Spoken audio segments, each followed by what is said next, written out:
Hi, I'm Mal from the Money Study, bringing you another episode in our Take 10 challenge. And this episode, number 3, is all about earning and spending, having the money come in and having the money go out. Before we kick off with the details, there's the disclaimer: facts and figures, information only. This is not advice. Okay, money basics. Yep, we know we have to have money coming in. I mean, there's nothing more straightforward than if we want to make money, it's got to come from somewhere. So we've got to have an income. And once we've got that income coming in, we use it to buy things, spend it on the things that we need or want.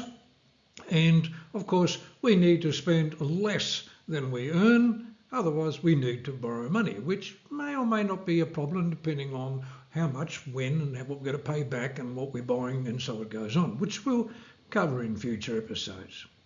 But the idea is here that our income is being used, our spare income, to buy assets, meaning things that, generally speaking, will generate more money. So investments, investment property, shares, equities, and all sorts of other things which we'll go through over time.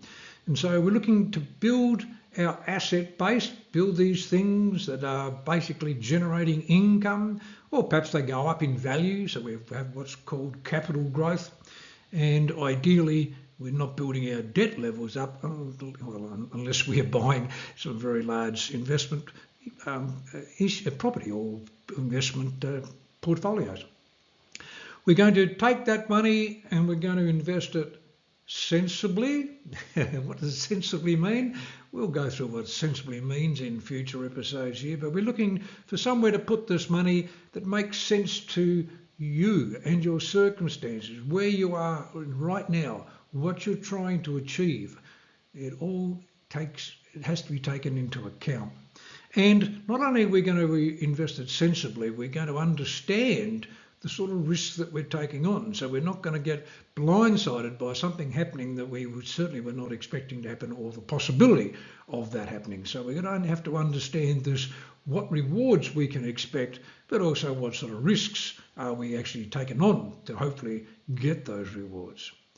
We're going to be careful of lifestyle creep, meaning that just because you make more money, do we then have to improve our car, build a bigger house, wear more expensive clothing and so forth? It's a nice thought. Do we need to? Do we want to?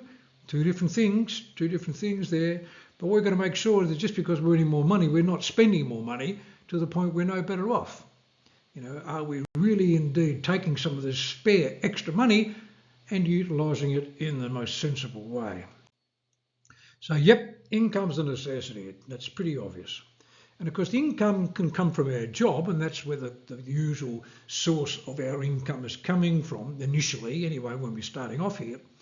But of course, it can come from, a little side hustle. You might be working full time, but have a little job on the side that you make wedding cakes, or you mow someone's lawn, or whatever it may be. You have a nice little business that's building up on the internet, and so it goes on.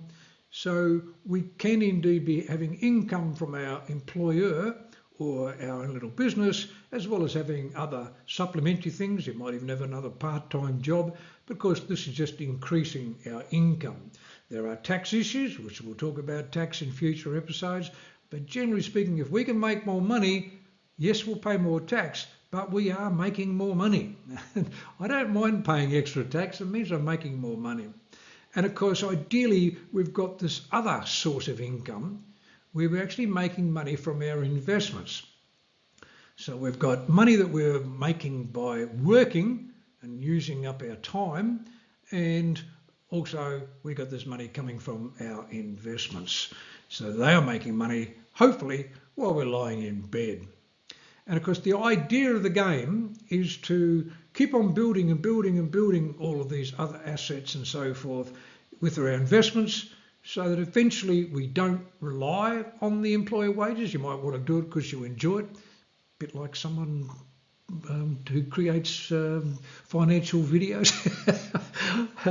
I'm doing because I actually do enjoy this. So you get to a point where You're not relying on your employer wages. You really are just making enough money from your investments so that you can indeed have the choices of stopping work should you wish. Do you put up with a really horrible job for better money? Now, of course, that's a tough question depending on your scenario there.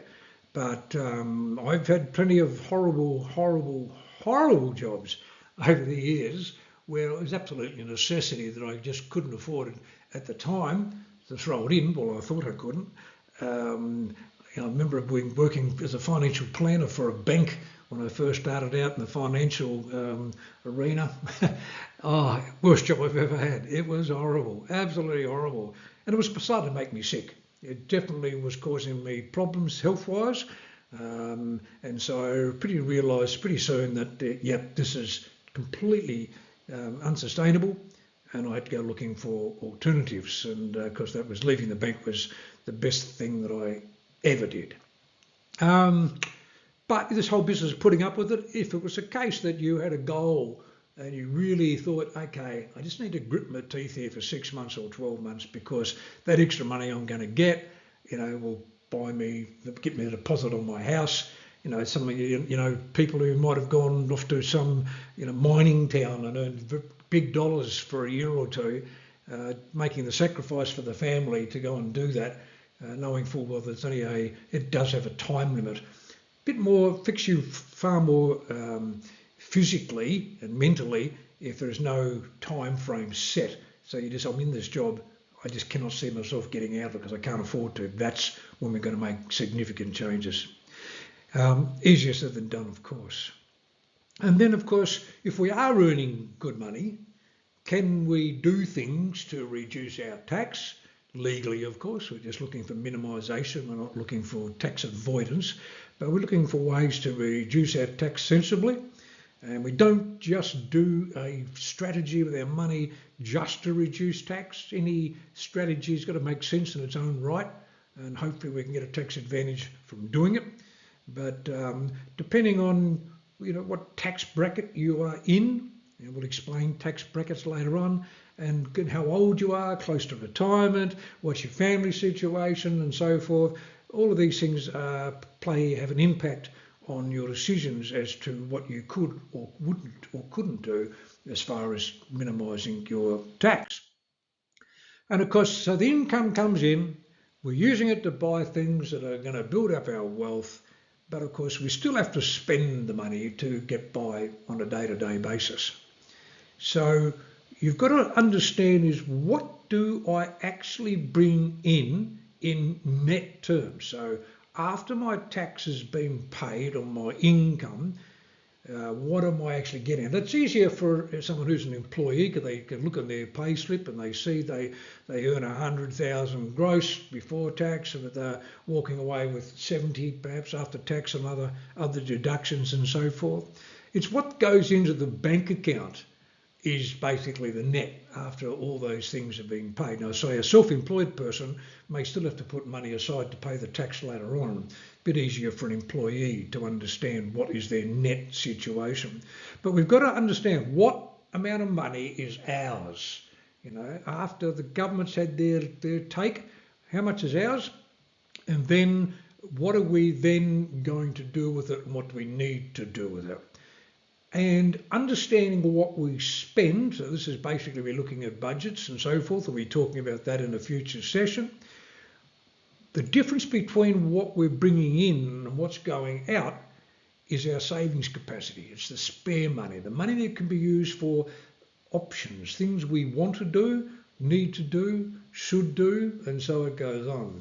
But in our situation, if we can identify a surplus, ideally, if we can take the surplus and apply it to something that's going to make us money over the longer period of time, we can have a much bigger smile on our face. And when we start talking about budgets, it really is a case of understanding this difference between wants and needs. A need is something that you've got to do. Basically, there's no question about it. You've got to pay your rent. You've got to have food on the table and so forth. Whereas having a brand new car compared to a second-hand car, that's a want, but it's not necessarily a need. You just need a car to get around by and have a safe car that's not going to cost you too much money. If you're the sort of person that is a little bit struggling a little bit to keep a track of your finances, where it all goes, and you tend to be a little bit spontaneous in your spending, yes, start watching ABC. Steer away from the commercial stations. It's amazing that I don't watch a lot of TV anyway, but if I do happen to flick across to a commercial station to watch some sort of sporting event or something, that all of a sudden there's advertising going on there for stuff that, gee, I didn't even know I needed that, and you sort of get swayed to thinking, oh, that'd be nice, when 2 minutes before you turn the TV on, you didn't know about that thing, and so therefore it wasn't even on your radar. So be careful of advertising and just sort of blink it out and turn it off and mute it. It's a far more pleasant world anyway with the sound off during the advertising. And of course, if you've got a partner and you're going to start this thing from scratch and you're making big changes to your life, try and get your partner on board. Please, it makes it a far, far, far, far, far easier thing to do if your partner is on board. So have the difficult question or the difficult conversation. May not be difficult. It may be, blind Freddie can see we need to do something here. So it's a case of chatting with your partner. Now, if they're not on board and they say, that's your problem, well, gosh, get a new partner? No. Look, it is difficult, but I think it's a case that you just need to keep on, putting this forward, making suggestions. They listen to these first few episodes to sort of make them perhaps to consider what they are indeed doing. But you really having a partner on board, if you've got a partner, certainly makes it easier. Not to say that if you've got a partner who, is more lax at spending, and you might be the person that is the very tight, dare I say, with your money, it can still work because the person who's a little bit more free with the money can make sure that the person who's a little bit tight with their money, does enjoy to spends the money, and vice versa. You can rein in that person who's a little bit heavy on the spending, and between the two of you, you might indeed have quite a sensible, comfortable, happy sort of financial situation. It's just when you get the extremes that someone who's used to spending money and not looking at it compared to someone who's trying to focus on it, I think anecdotally that probably the bulk of divorces, apart from infidelity, probably money would be one of the other issues that causes us drama in our relationships there. So getting them on board, if you ever go to sit down with someone, take them with you, drag them along, but discuss things as you come across new ideas, and you can say, gee, can you imagine if we did this? Get them excited. You get motivated, you get them excited, and without sort of dragging them down, I suppose, by really pushing, but it's got to be, enthusiasm can wear off.